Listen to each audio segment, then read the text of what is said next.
What does it take to be a champion? And what does a gold medalist mindset look like? Can these principles apply to business and investing and help you achieve more in your life? Well, you're about to find out in this compelling conversation with an X Games gold medalist turned successful Main Street capitalist. Stay tuned.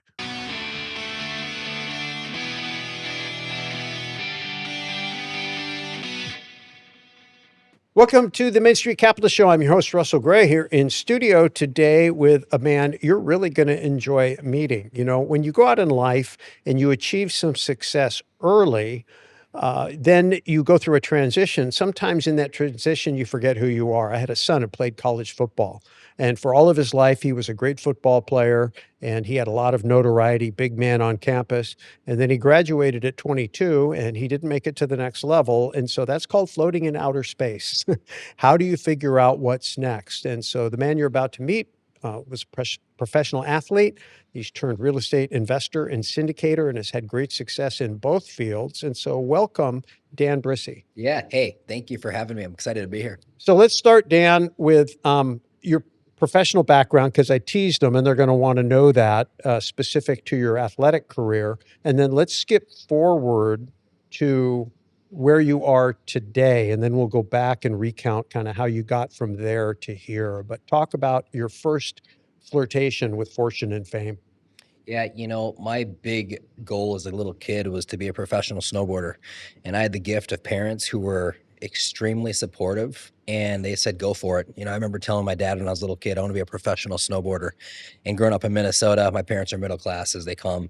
And for him to say go for it was extremely powerful. I didn't really realize how big of a gift that was. And so when he said that and my mom was like, do what you love, I just had this really calm support system and backing to chase my dream. So, I spent 4 or 5 years in Minnesota just snowboarding because I loved it. And all of a sudden I'm starting to hear talk about professional snowboarders. There was a guy who turned pro from Minnesota. He moved out west. And all of a sudden, I'm thinking in my mind's eye, this is definitely possible. I can do this. And I'd say about age 15, 16, I made a very clear decision that I was going to make it as a pro snowboarder, or I was going to die trying. And I know that sounds intense. It sounds like, oh my gosh, it's a little bit, serious. But to become a unique athlete or unique in anything, there's a level of commitment that's required. And it doesn't matter if you like it or don't like it. It's just what it takes. There's millions of kids around the world who want to be pro snowboarders. And at the end of the day, the people who end up making it are absolutely obsessed, and they're willing to do whatever it takes for as long as it takes. I think about the quote, when the why is big, the how is easy. And my why ended up being so big. I wanted to create financial freedom. I knew my parents weren't doing, making a ton of money, and I always felt the lack. I didn't want that in my life. And I liked the idea of some fame. So by 15, 16, I'm on this goal of chasing down my snowboarding career.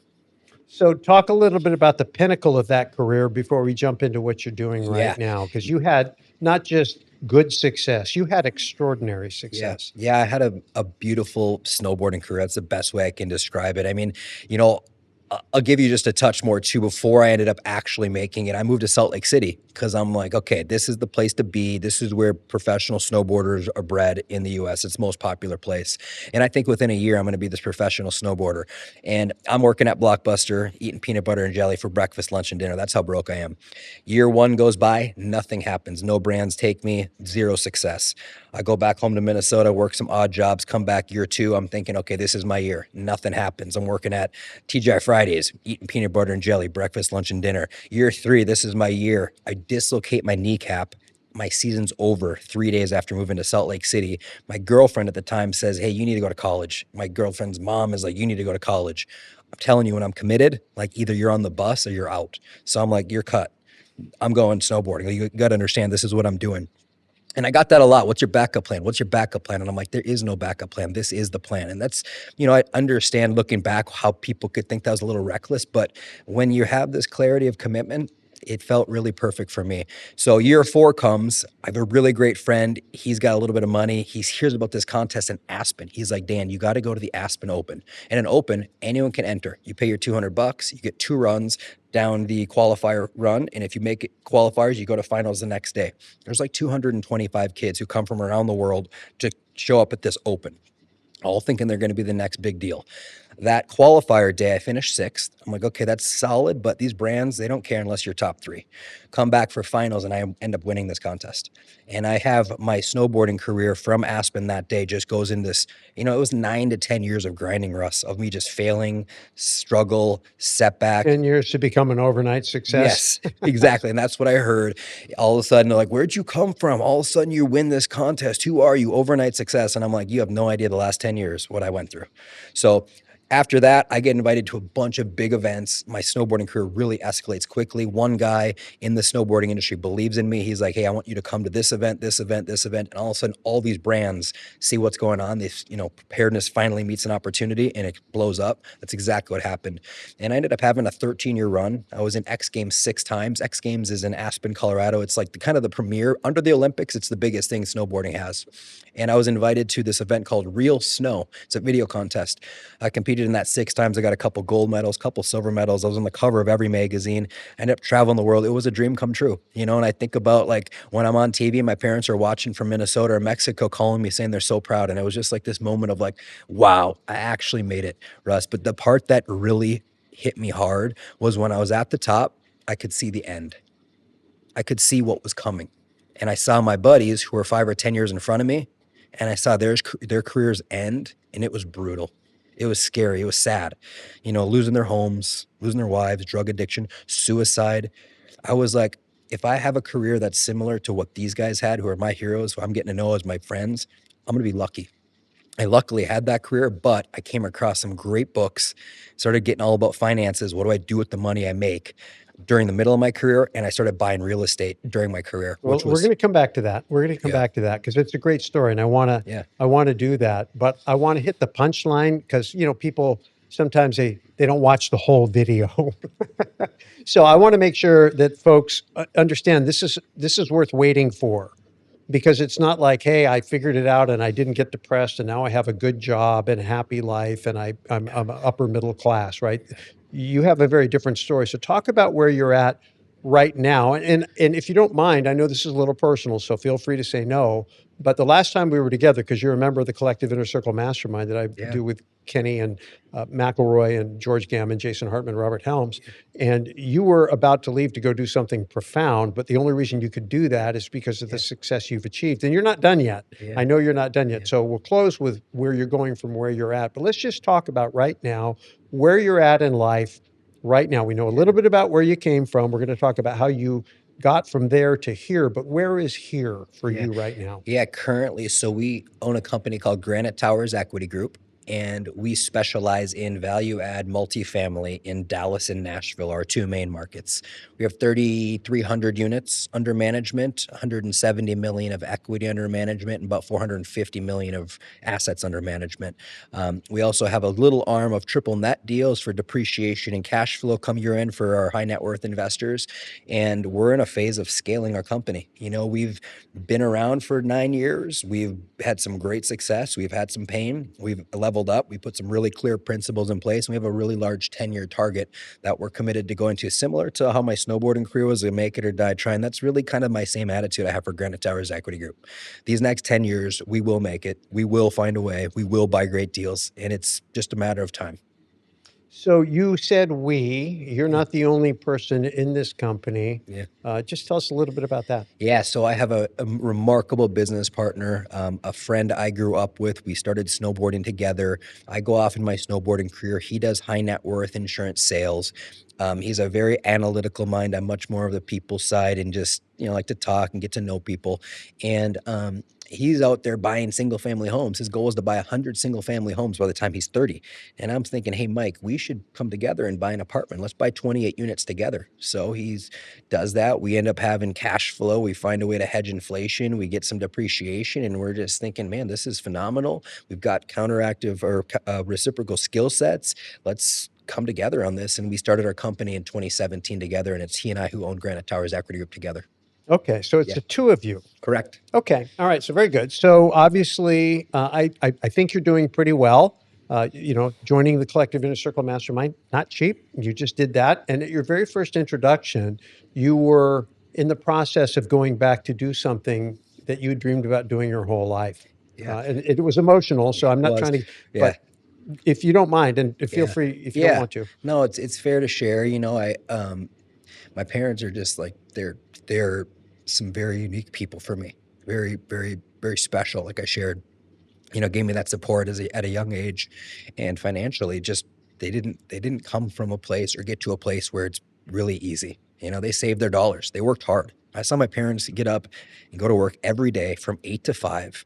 They live frugally. They save their money, and as we all can see, the dollar has been destroyed and it is continuing to be destroyed. For those folks who work their entire lives, work their asses off, 9 to 5, saving, and they're in a place that's tough, I feel for those people. And my parents are a couple of those people. When I had them out for Halloween, I just said, "Hey, how are you guys doing financially?" And the reality is that with Social Security and what they were able to save, it's not as life is not as lavish as they'd like. Best way I can put it. And so I feel so grateful and in such a great place to be able to help them out and pay off their mortgage. And so, did that and wiped that debt out, which it's not really a ton, but it is a payment that's annoying for them. That's the best way I can put it. And so, be able to do that it's just a dream come true. Really feels so good. And it's part of the reason I wanted to be a snowboarder. Well, the last time I saw you, you hadn't done it yet.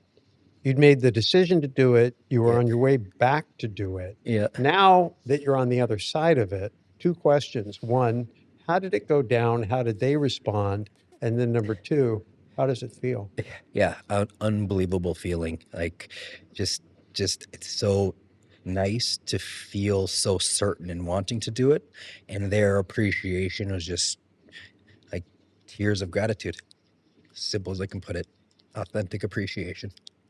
Well, I appreciate you going there because I know when you shared it publicly, the emotion caught you off guard. And I could see a little bit of it in your eyes Yeah, right now. So it's we'll there. come up for air. But I do think that that's really important because our audience are Main Street capitalists, entrepreneurs, and investors, people who've decided to take charge of their own life, not look for a job, but create jobs, not look for an opportunity, create an opportunity, people who aren't going to complain about problems, but turn those problems into opportunities. And part of the payoff isn't the lavish lifestyle and the opportunity to enjoy yourself, but it's to make a difference and in some cases reward people who believed in you. Yeah. And today now you have not only folks like your parents that invested in you early, but you actually create deals where you invite investors to invest with you. So talk about that aspect of your business. Yeah, I got into real estate for three reasons. Passive income. I read a bunch of great books about how if I can get my passive income to exceed my living expenses, I can keep the freedom, the passion I had as a snowboarder. That was my biggest fear, Russ, is this is gonna end. What am I gonna do? Who am I now? How do I live this kind of lifestyle? I'm only 32 years old when my career ends. And I'm like, okay, if I can create passive income that exceeds my expenses, I can keep my freedom, I can keep working in a passionate manner.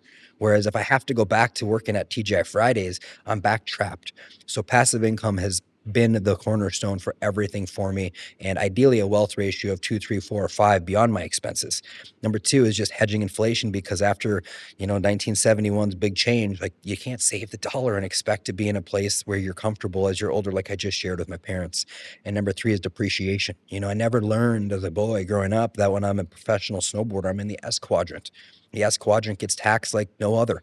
And so here I'm all of a sudden to this point where I'm making 500-600 grand, and I got to give 250, 300,000 to the government. And I'm like, wait, hold on. I just spent 10 years, you know, eating peanut butter and jelly, working at Blockbuster, Payway, TGI Fridays, and now I'm making good money and I got to give it to what?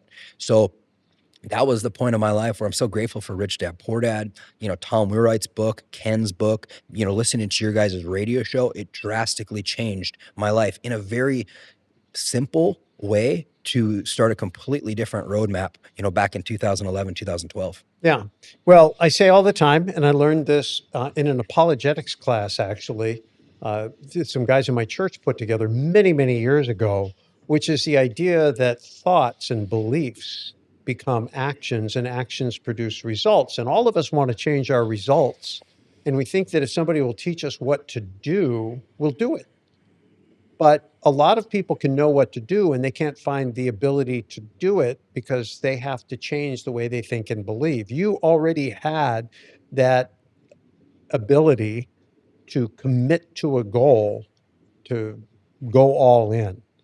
And you were able to take that ability that you developed as an athlete and transition it into your career as a businessman, which I think is amazing because not all athletes who also have that commitment are able to make that transition. So I want to go back now to the point where you have looked down the road, you can see the people who are just a little bit ahead of you, and you can go, I'm on a conveyor belt and I don't want to go off the edge. I've got to redirect this thing and find a new path. And you found that path. And what I thought I heard you say is that you started seeking answers and finding books. Rich Dad, Poor Dad was one of them. I think you may have mentioned a Jim Rohn book. You had a quote there. I know when I was with the Real Estate Guys radio show way back when, before you were in the syndication business, you were trying to discover the syndication business. And I don't know if we were the first place you came to hear about it, but we were big proponents of that. I felt like syndication capital raising, for those of you that don't know, on Main Street was going to be maybe the best business opportunity of the last 10 years. And I think it's still going to be the best business opportunity of the next 10 years. But you figured that out. So let's go all the way back to, okay, I've got a problem. I can see I'm on a wrong path. And you began being proactive, changing the way you thought. Just walk us through how you went from being Dan Brisse, pro snowboarder, seeing the end of that career Yep. and becoming the man you are today, who can go pay off your folks' mortgage. Yeah, from being the Dan Breezy snowboarder professional athlete, it was a slow change with a big mental shift. The mental shift was very, very, very easy to understand. You know, reading Retire Young, Retire Rich, owning assets that have passive income exceeding your expensive is a simple concept to understand. It takes more time to go do. But to be able to see the picture, the end game, start with the end game in mind and work at it diligently week by week by week while my snowboarding career is going on, that's the separator. You know, when I'm in my snowboarding career, I'm not telling my brands that I'm secretly on that summertime studying and working my ass off on developing my real estate investing career. That's really kind of a side private thing. It's my investments. You don't need to know everything I'm doing over here. My bigger inner picture is that this is going to be my exit strategy. So the superpower that anyone can do, and I'm certain of it because I did it, is get the end game in mind of what you'd like to see. Maybe it's a passive income goal. Maybe it's owning a certain amount of assets. For me, I just like to measure money. It's super easy. Hey, my passive income's X, my expenses are X. How do I get it to a place where I'm comfortable? And so to start on that month after month, reading books, listening to podcasts, attending different events. You know, my summertime, when I had time off, all the guys were partying, going on trips. I was going to real estate events. Just wanted to learn, wanted to start to prepare. And that was the separator. And anyone can do it. There's like, I'm not special in the sense that I went and transitioned to be a real estate investor. Heck, in school, I got A's and B's, but I'm not like this really superior mind, right? So yeah, we've attracted some superior minds in our company now, but as far as like, just get clear on where you're headed and start taking baby steps week after week, month after month, right where you are. You don't have to change a dang thing for the moment. That's the ideal scenario for how it worked for me. Yeah. Now, you talked about Rich Dad, Poor Dad and the concept of focusing on passive income over passive or over expenses, right? To get out of the rat race. Yeah. That was the thesis Yeah. of the cash flow game. Yeah. It was the thesis of the Rich Dad, Poor Dad book, which was originally written as a brochure to sell the cash flow game. And I know that that's not like some urban myth, right? Robert Kiyosaki is a co-member along with you in our mastermind. And just as we were getting ready to sit down in the studio, the previous interview was with Sharon Lechter, who was a co-author of Rich Dad, Poor Dad, and actually the co-author of Retire Young, Retire No way. Rich, Oh my another gosh. Rich Dad product. So Gotta give that lady Sharon a was a hug. big part of the driving force. So now you're hanging out with Robert. Yeah. You're a peer in his mentoring club membership. You're in studio with Sharon. All that is super interesting. I guess when you were a snowboarder, you got used to hanging around with people that are industry celebs. So But you mentioned some other books, and I want to point them out to people because if you're making a list of books you might want to consider reading, there's some classics. You said always begin with the end in mind. Classic Stephen Covey, Seven Habits of Highly Effective People. Sometimes we blurt these things out and we understand there's a whole generation of people that aren't exposed to this stuff. They're getting educated on TikTok. And I'm Mm. not putting it down, Mhm. but I'm just saying there's a place for now what has become classic literature. It was cutting edge when I was a young man, but Yeah. today Oh, it's considered classic literature. But what are some of the other books, podcasts, maybe that are still around, or yeah. things that you put in your mind? Where did you go to find these ideas? Because I tell you one thing, we were talking about this off mic.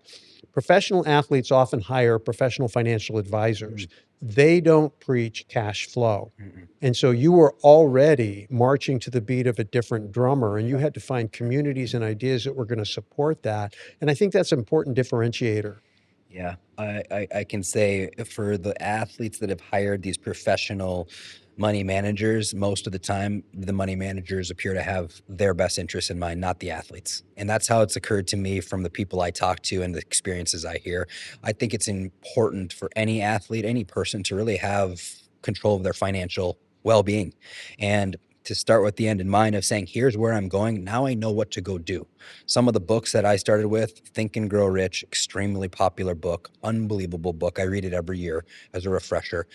One of the most powerful books. And what was interesting when I was reading Think and Grow Rich, Russ, is that I could see that the things they were talking about were things I was doing in my snowboarding career that I either learned unconsciously or picked up by what was working and not working.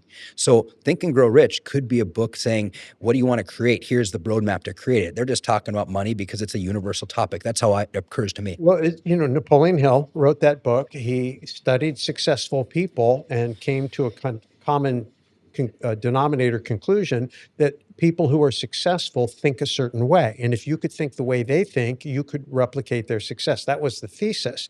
And one of the ways they reinforce their thinking is through a concept that we just toss around as a word that's existed for everywhere. But he's really the guy that coined the term, if I understand correctly. And you're probably more familiar with the, I've read it a couple of times, but you've read it maybe more, is masterminding.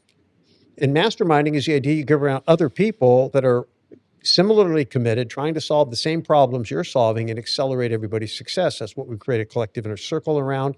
That's what the syndication mentoring club that you were in with me earlier before, and what I'm doing now in many of the clubs with the Main Street Mentoring Club programs are all about finding specific verticals and helping people solve the problems faster so they can get to over the goal line quicker. What are some other books or Yeah. podcasts or great ideas that you put in your head during this period of transition? I'm reading a book right now that I cannot believe I've never heard of. I'm not sure if it's new out, but the 35 letters John D. Rockefeller wrote to his son. Yes. I got it probably 3 or 4 days ago. I'm on chapter 27. Oh my gosh. This book, it again confirms so much I've thought and I'm thinking. And as I'm now in this business entrepreneurial space and I can relate much more to what these books are talking about, there is so much gold in that book to bring into my day-to-day activity. I think that's a book I'll listen to on repeat for the next 3 or 4 months to just saturate those ideas into my subconscious mind so that you are performing like that without thinking. Same with snowboarding. When you had a new trick, you go out and do the trick once and you land it, it doesn't mean you learn the trick. You had to think about it. It's sloppy. It was put together. You barely got it. You got lucky. But after you do a trick 10,000 times, you go off a jump. You don't have to think. It just happens. Yeah. It's the same with some of these concepts. You have got to just, from my perspective, that's how my brain works, at least. I can't speak for anybody else. I need repetition for a period of time until it locks in. And so that book is absolutely phenomenal. I love Ray Dalio, unbelievable author, unbelievable perspective. Started with nothing, built a massive company, Bridgewater and Associates. He's got books called Principles. Unbelievable. His life lessons of Ray Dalio packed into a book of what it took for him to go from nothing to exit and build a beautiful life. He also has a book called The Changing World Order. A little bit uncomfortable, but you better get the information so you know how to prepare for what's coming. Future is probably not going to look like the past. What do you got to do to situate yourself so when those things do happen, you're prepared? I agree 10,000%. Many of those books I've already read. Some are on my reading list. I made it through Principles. I listened to it on audio, and you mentioned audio. And I can tell you what you're literally doing is programming your mind. And so if you can program yourself through multiple mediums, right? If you read it, if you listen to it, if you watch it, if you do it, those are all reinforcing your learning, right? Nobody's going to learn how to ride a bike merely by listening to an audio. You might learn a little bit better by watching somebody do it. You're going to learn best by attempting to do it and then iterating under the tutelage of an experienced coach who can error correct. And I'm sure that the same was true in snowboarding. I'm guessing you had coaches and went to clinics and obviously studied other successful snowboarders and tried to emulate their techniques. And then Hmm. you experiment and create your own. And that's all part of the process. I was never an athlete, or at least wasn't very good, but I did study them. And I do think the principles of success come over. So programming your mind, putting good ideas, that's number one. At some point, the the athletic journey and the commitment of time ended. And so you had to let go of that, and you had to transition from being at the pinnacle. It's like graduating from 8th grade, and now you're a freshman in high school, and you're like, "I'm a nobody, and I gotta figure this out." And so what was that like? You were already putting the good ideas in your head. That's Yep. something you've continued, but now you're out in the real world, what I call floating in outer space, pushing against a string, trying to figure out, what do I do? Yeah. And what was that journey like? Did you just lean into your real estate investing? Did you go get another job? Did you think about it? Did Yeah. you bring in a partner? Did you start raising capital? I mean, like, kind of specifically, what were you going through Yeah. mentally, emotionally, Yeah. and then what kind of actions were you taking? Yeah. Yeah. So as I'm reading these books, I'm starting to understand concepts and ideas I'd never heard of. How have I never heard of passive income? How have I never heard of the different quadrants? Never even knew about the ESBI quadrants. I'm like, man, this is information that I needed at a younger age. Cash Flow Quadrant Yeah. was book number 2 in the original trilogy of the Rich Dad series. Yeah, how did I not know I'm heading into be the S quadrant as a professional snowboarder that's taxed extremely high? Completely unaware. So as these ideas are sinking in, I'm also getting onto podcasts and obsessively learning about what to do with this money. And I'm pretty motivated because I can see this ends coming. The good and the bad of snowboarding, the good or as an athletic career, the bad is it's ending, the good is it's ending because you got to take action. Or at least that's how it occurs to me. Like it's going to end. You better get busy. Right, but now you're there. Now Yep. you're there. Now you're done. Yep. Snowboarding is Okay. done. Yeah. It's like, okay, that's in the rear view Okay. Yeah. mirror, and you're not just sitting in your trophy room looking at your trophies and telling war stories. You're putting your focus forward, which I think fundamentally is something that we haven't pulled out, but that's what you were doing. You were even doing it during your career. But Yeah. now you've lost that frame of reference, you've lost that base, and you've lost that sense of this is who I am. I know when my Mhm. late wife died, married 41 years, I went through a transition where who am I? Mhm. And I had to figure that out. And then when I left the real estate guys and ended my partnership with Robert Helms, except for what we're doing in the collective inner circle, it's like, okay, 20 years, I'm the co-host of the real estate guys. I'm the financial strategist. Now I'm the Main Street capitalist. But that didn't happen like in a day. I Mhm. spent a long time like, who am I? Who am I Mhm. talking to? What am I Mhm. talking about? What problem am I trying to solve? What's my business model? How am I going to make money? How am I going to make an impact? What's my mission? Like a lot of stuff I had to figure out. And for people who were my fans at the real estate guys are like, where is this guy? Been a year and a half. Like we never hear from him. Well, this is all the process I was going through, but we're not here to talk about my process. I want to hear about your process. Snowboarding's in the past. You're no longer Dan Breezy. Breezy. I've been saying your name wrong the whole time. You should have corrected me. Dan Breezy, pro snowboarder. You're no longer that. Now you're a former pro snowboarder, and who are you? Yeah. And what are you Yeah. doing? Yeah. The identity shift that I went through was, the athlete is still in me.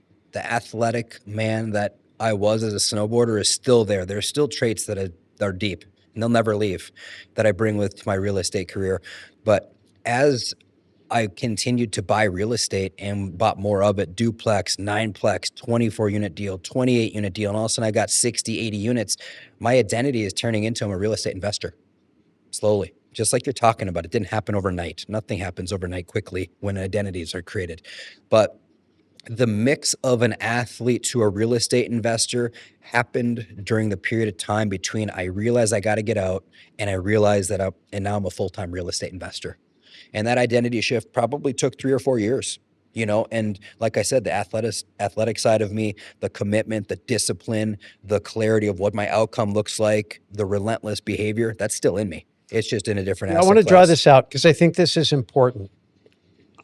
My father, and I love my father, he lost everything in the 1987 stock market crash. He was an entrepreneur, an immigrant who started a business entrepreneur in Silicon Valley, took it public. And for a few months, he was a multimillionaire on paper. But before he could realize any of his gains, the stock market crash came. And because he had a little bit of margin in a portfolio that collapsed, he lost everything all at once. More important than the money he lost is he lost his mojo. Mm, And in my opinion, mm, as an observer, and I think because so much of his identity was what he had accomplished in that career, and he identified more with the career than the man he was doing the career. mm. What I'm hearing you say, and I think this is really, really important, is your identity wasn't as a snowboarder. And I don't think your identity as an investor. Your identity is you're a winner. And I'm pretty sure whatever you chose to do, you would bring that same intensity, that same diligence, that same focus, that same coachability, that same willingness to act, that same courage to whatever you chose to do. And I think that if you're having success in any area of your life, but you're dreaming of doing something different, then I think feeding and focusing on that identity that is transferable and not the part that isn't. Mhm. I think that's profound. I think that's very profound, and I think you're right. I always do see myself as a winner. I think that anything's possible. Nothing's ever changed there for me, and I don't see that ever going in a different direction than this, because as we think and as we feel, we create, right? The more certainty I have that I can win and we will win and we'll find a way, the more I show up with this level of confidence and clarity and certainty, and it compounds. And that compound effect is super powerful. Yeah, I think so. And I think it shows when you have employees, when you have vendors and allies, when you have investors, they want to know, am I working with a leader who is committed, who Mhm, is capable, mhm, who will follow up, follow through, tell me the truth? Can I bet on this person? mhm. And I do think just having interacted with you and watching you that you exude that. And those are traits, I think part of it is your upbringing, part of it is nature. I will say that.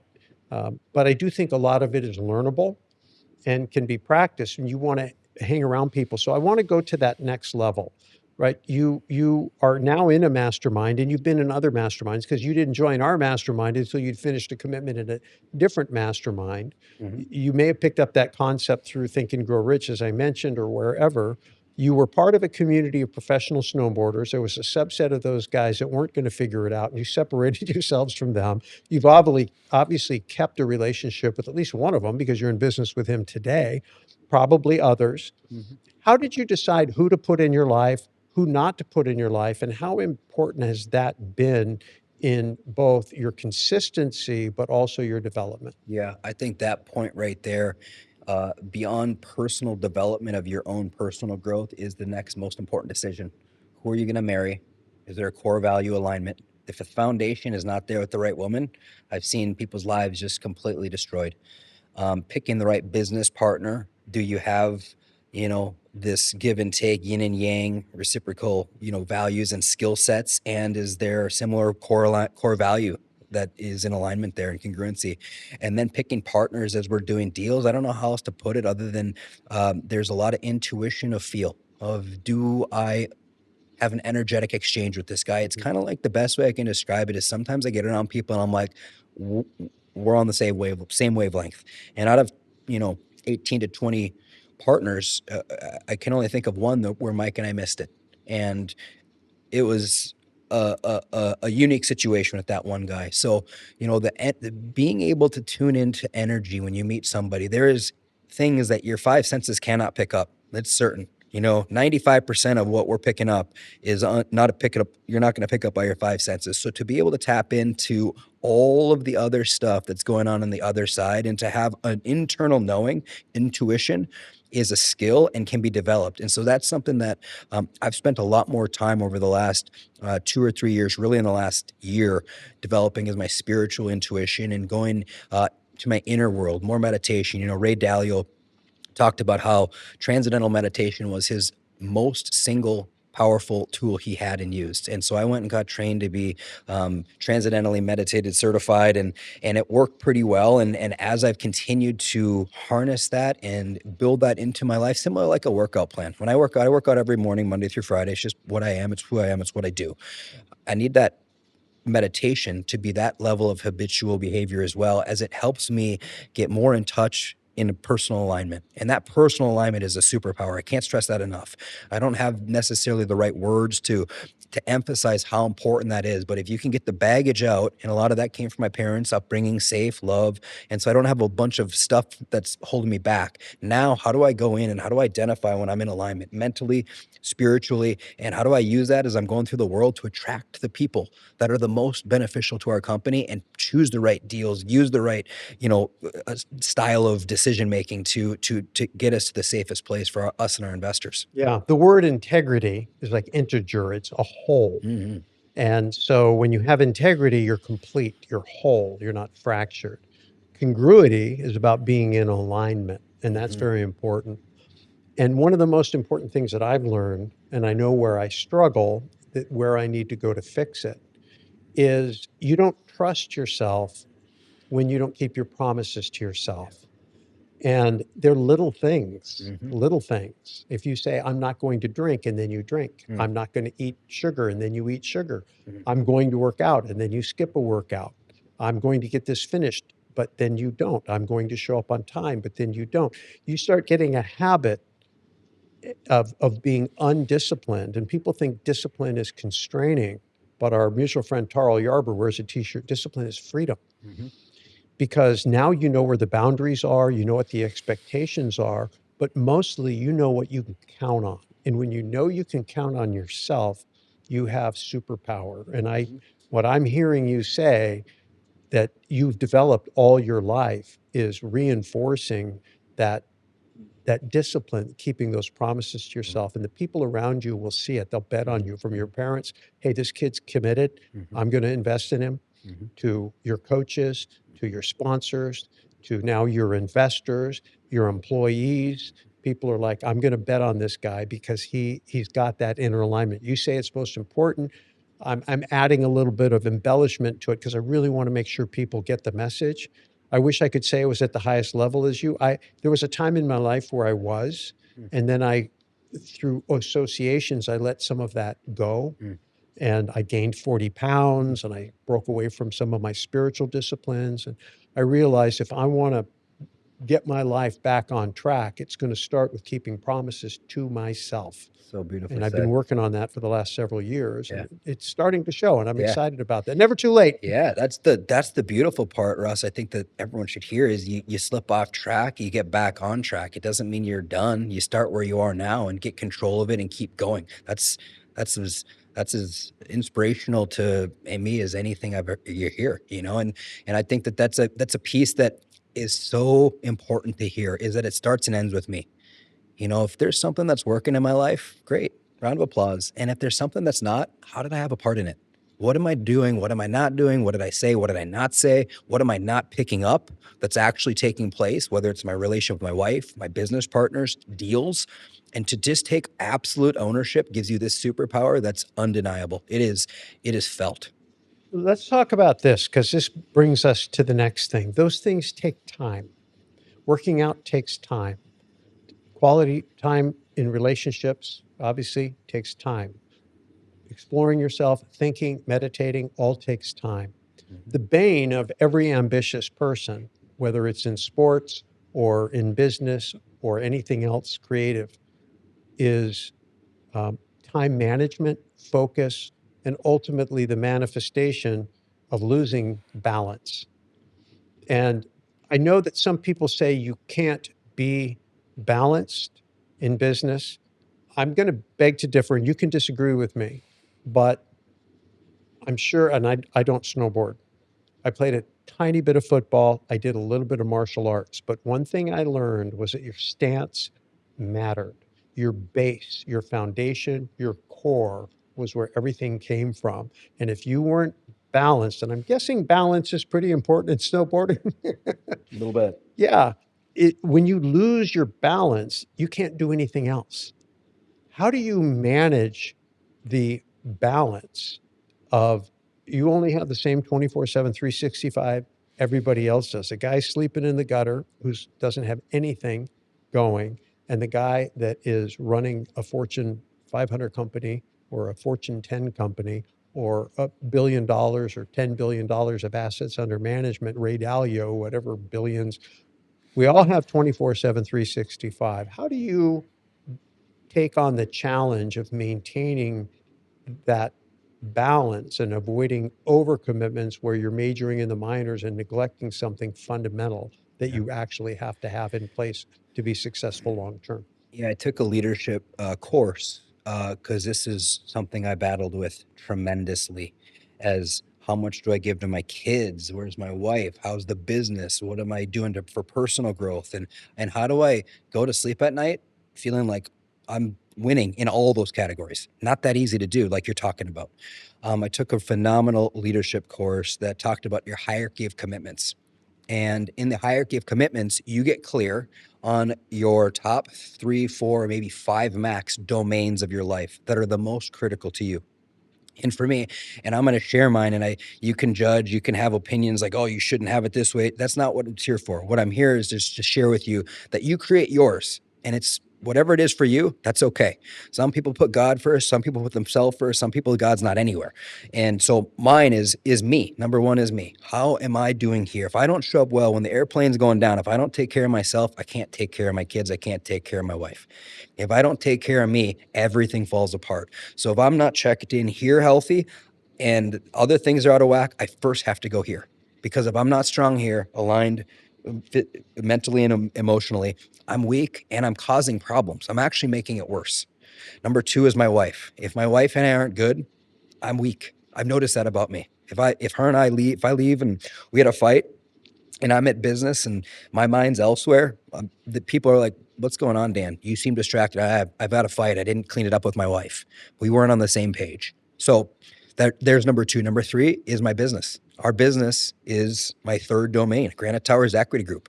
What attention am I giving it? What problems do we have? Well, there's always problems. There's always challenges. There's never not a time where like everything's perfect. There's never been a time like that. There never will be. So what level of focus do we need to get it? Do we have right people, right seats? Are we hiring the right people to help build the company to give me freedom? I want to build a company that I don't need to be at. I want to build a company that runs with or without me, right? I don't want to build a company and be a slave to the company. So that's something that we're constantly working on. The fourth domain is my children. Hey, how is my relationship with each of my children? And some people could be like, well, you put your company in front of your children. Sometimes they may switch. Like if I've been home and I haven't been home for 4 or 5 days and I can see my son's missing me. Yeah. And I have a phone call. I might call Mike and say, Mike, I got to take some time with my kids. Yes, the company is critical to me and finances are critical for us to build this company. But right now, Leif needs my time. So it's an internal check-in. As long as I take care of me, I have pretty good clarity of where I need to spend my time. And if something's way out of whack, slow it down. Slow it down. If my wife and I are out of whack, hey, honey, we're going to spend 3 or 4 hours. I just want to connect with you. Something's off. And we don't need the 3 or 4 hours. Or if the company is out of kilter, hey, we keep missing this in marketing. Hey, let's have a 3 or 4 hour meeting on Monday. This is all we're looking to solve. It's the biggest problem I have. So that hierarchy of commitment has helped tremendously with me not feeling like I'm in 100 different places and I've got 4 or 5 and I can check in with all of them repeatedly, really quickly as I'm sitting here. I already know where those are at right now. You mentioned this course, this hierarchy of Commitment. commitments. Where can people find Yes. that? How can they get that? Yes. If you guys are looking for a leadership course, one of the best, if not the best leadership course in the world, I'm certain of it as the leader. Brandon Craig, the company is called Entrecore. Brandon Craig and Mark Maneri are the two guys that are in charge of it. That's right here. They meet in Phoenix in California, or near here in Phoenix, a smaller city. I can't remember the name of it. And then California, Laguna for a 3-day event. The single most profound course I've ever taken to affect not only my business and ability to create, but my personal and life with my wife and my children. You know, totally transparent. A year and a half ago, my wife and I were in a tough spot, and I'm like, are we the right people for each other? You know, is this really where we want to be together? We've got 3 kids. I'm not just gonna walk away and be like, oh, I'm on to the next. That's not who I am. So I do my best to sell her that it's time to go to this leadership course. I think there's something important for us to see. And we go to a 3-day event, and we saw some really great changes. And it didn't happen overnight, but some key concepts that I never heard about again that were super profound. One simple concept I'll give your listeners is you're human in your being. So when I'm sitting here with you, Russ, am I in my human where I'm angry and all worked up? Am I nervous? Or am I in my being where I'm just calm and connecting with you in an authentic manner? It's totally different and it's felt. Same when I'm with my wife. Am I in my human? She says something to me and I respond back with anger? Or do I say, she seems a little bit upset. I'm going to give her love. Hey, give me a hug first. Come here. How different is that? Yeah. Superpower. Those little concepts change everything. Well, I've been married a long time, 41 years with wife number 1, 3 with wife number 2. And she was married 36 years. So despite that, we still end up sometimes making mistakes. And we had an issue just the other day, Yeah. and I didn't respond to it well. She was sharing some things with me, and I should have been sensitive and empathetic. Instead, I was focusing on my own hurt. And I'm embarrassed about that. But since you're being raw and real, I will be raw and real too. And only to say for everybody, especially younger folks out there, um, commitment means staying in the fight, and you only leave when it's terminal. It can't be saved. And most of the times, your emotion will tell you that it's that bad, but it isn't. Right? You can finish. Yeah, as an athlete, you learn to play with pain. You have to know the difference in pain and injury. You can hurt, but be able to perform, and then you can feel no pain but be injured, and you got to be super careful. Right? Athletes learn that real soon. Right? You do permanent damage if you push through an injury.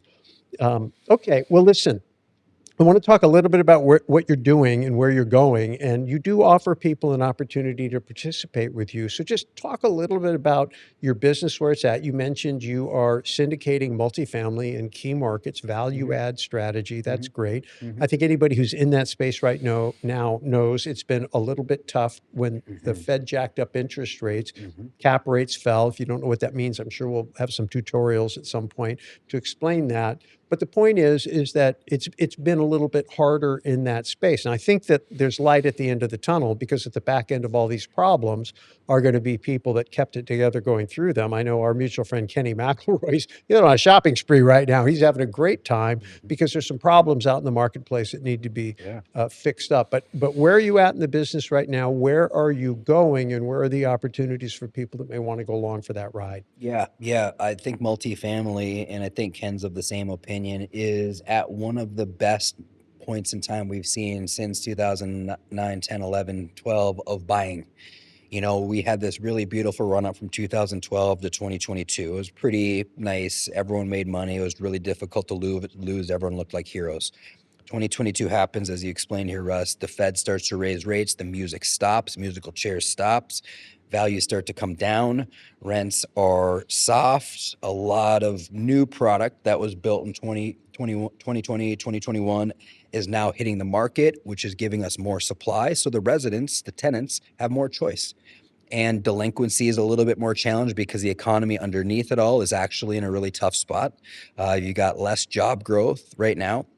And so you've got all this beautifully perfect storm where, if you know what you're doing and you have the experience and you can underwrite deals effectively and implement CapEx plans effectively and asset manage these deals effectively, you're coming in at a much safer time than you were back when everyone was running towards the door. You know, every 2021 and 2022, you raised capital like this. Everyone was making money hand over fist. Everyone needed appreciation. The good times were never going to end. And the quote I think about— Until they do. Until they do. And I think about what Warren Buffett says, you know, when others are fearful, be greedy. When others are greedy back in 2022, be fearful. Should have been much more fear from the seasoned investors. And we finally have gone through our first pullback. You know, we've had some great deals. We've had some major successes. We've had some strugglers. Like, that's just the reality of it. And I think that this is the time for the folks that can learn the principles, set in some new ways, new underwriting criteria, potentially change asset classes, and can still attract capital from investors who have some trust. That those are the people that are buying, like Ken. At this moment in time, you should be, in my opinion, and in his, and many others, should be buying these next 6 to 12 months as aggressively as you can with strategic underwriting, with great real estate, because likely rates are coming down based off the pain in the market.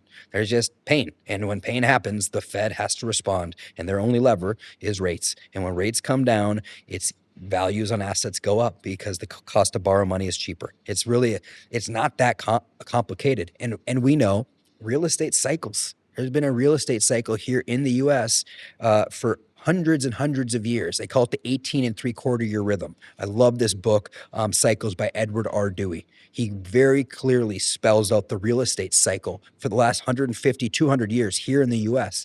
And 2006, 2007 was a down. Guess when the next down was? 24, 23, 24, 25. And we're right there. So if you trust cycles, if you realize things maybe are going to potentially change, rates are coming down, and you have the trust with a great operator, I think you're in a very safe time to buy compared to where we were back in 21 and 22. Yeah. So I think that for people who don't know, and they're thinking, well, I can't buy an apartment building, I don't have $5 million. Yeah. Talk a little bit about how you work with investors, how you decide if they're a good fit, because they're financial partners, Yep. and you bring them on board and walk them through quickly just what that journey is from Yep. the time that you qualify them till the time that they're involved in the deal, and then what your strategy is on the back end, because people want to get in a deal, but they also want to know how they're going to get back out Yeah. again. Yeah, good stuff. The most important thing as passive investors are selecting is the horse. Who's the jockey? Who's running the deal? So build the relationship, take your time, do the due diligence to make sure you've got the right person leading these deals. But it's really a simple process. Once you've done your due diligence and you found someone you know, like, and trust, you get on their mailing list, and most syndication firms are going to have 3, 4, 5, 6, 7 deals a year, and they're like a bus. They're always coming by. You don't have to rush to get in this deal. There will always be another one. And if people are telling you this is it, you got to get in now, I just run. But as the deal comes out, you express interest via email. I'm interested. I'd like to learn more. We hold webinars for about an hour. We'll run through the deal, location, debt, returns, depreciation, CapEx plan, you name it, team, everything you could possibly want to know.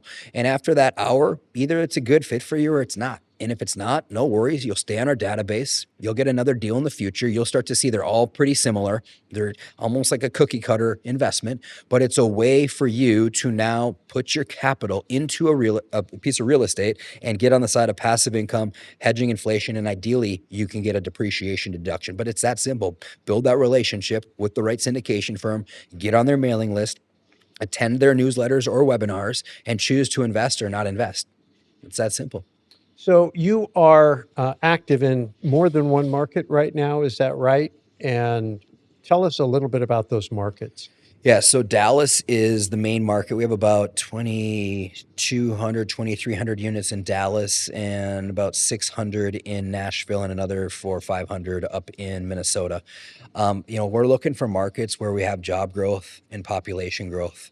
And as long as we have that major job growth and population growth, and we can be buying in a place of cash flow and have conservative underwriting. And when I say conservative underwriting, I just mean your projected rent and expenses are reasonably in line for what the market can produce. You're not putting numbers out that are pie in the sky. I hope we get 7, 8% rent increase. And so those markets for us are much more stable than we've found. Like, I live up in Portland and Mike lives in Minnesota, and instead of going to New York and LA and all of these East and West Coast, we're basically a cash flow company. Can we first create cash flow to keep us safe no matter what happens? We're always using fixed debt. That's just our motto. I know a lot of other groups are not interested in that path. More power to them. So that's the kind of stuff as an investor, figure out, do you believe in the market? And we'll go into grave detail on markets whenever we're buying a deal. We'll go into grave detail in the submarkets. That's a big part that we're analyzing is in this submarket, based on our 5 competitors, what have they done? We can secretly shop them. We can see exactly where they're sitting. We know exactly what kind of amenities, how much rent, what concessions, all of the information is very clear to us. And now we're building a business plan that can compete with them and get us to where we need to be in that submarket. When they say real estate, it's all about local. Like, what's an apartment worth in Dallas or Garland, Texas versus, Laguna Beach, California? I don't know the differences of that. All I can say is when you look at an asset, what can we do with that 1, 2, 3 mile radius of competitors? And how do we move the needle and drive our net operating income safely over a 5, 7, 10-year period? Yeah. So we need to bring this thing in for landing. I wanted people to get a chance to hear a little bit about how you've developed professionally. The show is less about what you do and the markets you're in and all of that. It's really about your personal growth as a child, becoming a professional athlete, to looking down the road and realizing you needed to make a transition, or I would call it a transformation, and then eventually becoming a competent, capable real estate investor, capital raiser, syndicator, asset manager.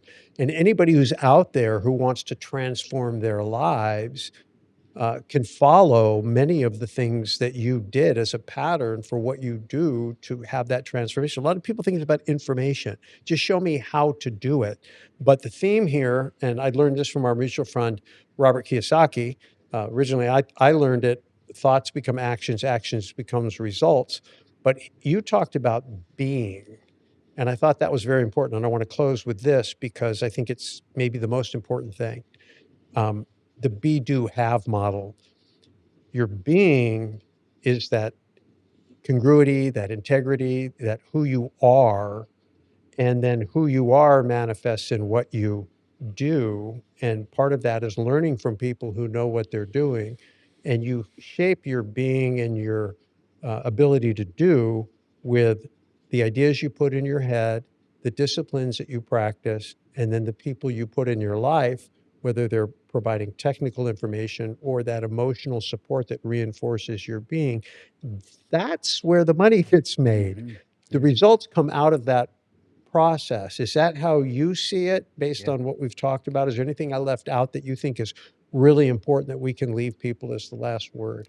No, I do think that is really the foundation, of who you're being, and it all starts and ends with you. I mean, that's the beauty of life, or the downfall if you're not doing well. But the beauty is you can get control, you can take control, and there is infinite information out there. With AI nowadays, like having a conversation with ChatGPT, I do it regularly at night. If I'm struggling with something, I'm looking for perspective. Oh my gosh, it is so powerful to get my mind into the right state of how to be, and all the technicalities come with that as well. But I couldn't agree more. I think your being and how you show up is going to attract, or repel success, and that's the beauty of life. If people are interested in following you or learning more about what you're doing today, how do they find you? Yeah, just go to www.granitetowersequitygroup.com/contact us. Our company, granitetowersequitygroup.com/contact us. Awesome. Ladies and gentlemen, that's Dan Brisse, and thank you for watching. If you have any feedback on the show, questions, comments, Dan and I are friends. We're in Collective Inner Circle Mastermind together, so I'll have opportunities to get some clarification for you. Just send an email to feedback@mainstreetcapitalist.com. I'll make sure that we get that question answered for you. Dan, thanks so much for being with us today. Thanks for having me on, Russ. Pleasure.